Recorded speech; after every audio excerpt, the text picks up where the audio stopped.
I'm Shivam Prakash, editor for Metals and Cement at Platts S&P Global Energy, and I'm here to talk about the big topic in global iron ore markets.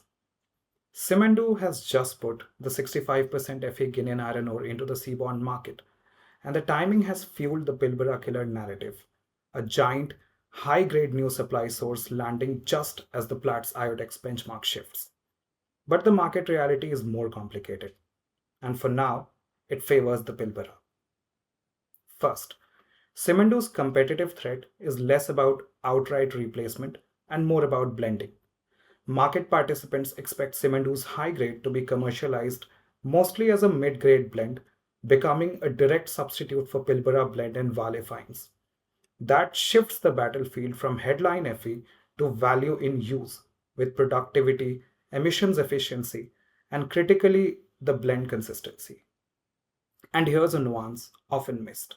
Simandou may be high grade, but Pilbara ores are seen as delivering repeatability that mills rely on to stabilize sintering. So Pilbara's defense is not just price, it's process reliability. Second, logistics and ramp up risk are doing Pilbara a huge favor. Chinese sources point to limited railway capacity and inefficient barge transport at the port. One striking example is that the first 200,000 metric ton shipment reportedly took 22 days to complete loading versus 2 to 3 days for a typical bulk carrier. The first cargo was also delayed before departing for China. Third, supply expectations are still uncertain. Market and Serra estimates put Simandou shipments at 15 to 20 million metric ton in 2026 and 45 to 50 million metric ton in 2027, but China-based sources doubt if even 20 million metric ton is achievable this year, when Rio Tinto itself flagged just 5 to 10 million metric ton production. RBC calls Rio's 30-month ramp to 60 million metric ton technically ambitious, suggesting 48 to 60 months is more realistic, with meaningful volumes only by 2029. On prices, the consensus is clear. No major Simandou-driven price hit in 2026.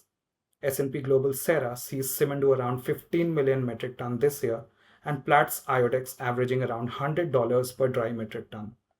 The bigger risk window is 2027 onward, when oversupply could intensify. Serra expects iron ore to fall to $89 per dry metric ton by December next year, potentially pushing higher cost supply out.